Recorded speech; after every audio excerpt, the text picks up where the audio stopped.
బయట కానీ మనసు పెట్టి చూడాలి బ్రో, కళ్ళు పెట్టి కాదు. అంటే ప్రతి దానికి ఏడుస్తుంది, ఎమోషనల్ గా ఉంటది, అందరితో కావచ్చు, అట్లా ఆలోచించవచ్చుగా. అంటే ఎక్కడో ఎమోషనల్ గా అందరిని ఫూల్ చేసి ఎమోషనల్ లో ఆడుతుంది. అంటే ఎక్కడ కూడా నాకు ఎమోషన్ అనిపించలేదు. ఎందుకు తనుజాని అట్లా వర్డ్స్ తో ఎందుకు హర్ట్ చేస్తారు?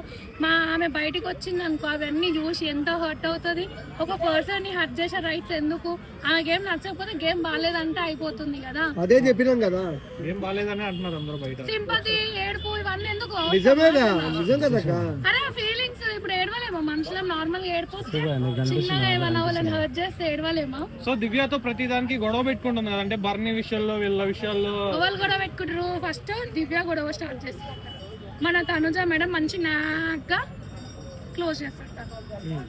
తనుజ ఫేక్ అంటున్నారు కదా, కింద బెటర్. అది చెప్తున్నాను కదా, మనసు పెట్టి చూసేటోళ్ళకే తనుజ ఏందో తెలుస్తుంది. అంటే మీ మనసు లేదా? నాకు ఉంది కాబట్టి తనుజ తోపు అంటున్నా. ప్రోమోలో కూడా దివ్యాని తీసేయాలి అని కక్ష పెట్టుకొని మరి రీతుకి కత్తిచ్చింది కదా సంజన, అప్పటికి చెప్పింది కదా. అవును, ఈవెన్ నేనున్న ప్లేస్ గా నేను దివ్యాన్ని తీసేయాలని అనుకుంటా. ఆ దివ్య దేనికి ఉపయోగము, అసలు ఏందో, అసలు ఏం కంటెంట్ ఇస్తుందో, ఏం మాట్లాడుతుందో నాకు అయితే అస్సలు నచ్చుతలే. దివ్య ఉండడం అయితే నాకు కరెక్ట్ గా. అంటే బిగ్ బాస్ దివ్యకి ఫేవర్ చేస్తున్నారా? ఎలిమినేట్ అవుతుంది ఏం చేస్తలేడు అసలు, ఎవరు చేస్తలేరు. ఏదో ఎట్లుంటుందో కూడా.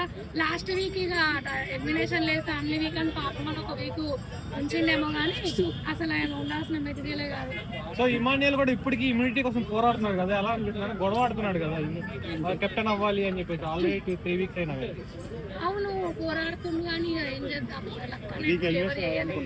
దివ్య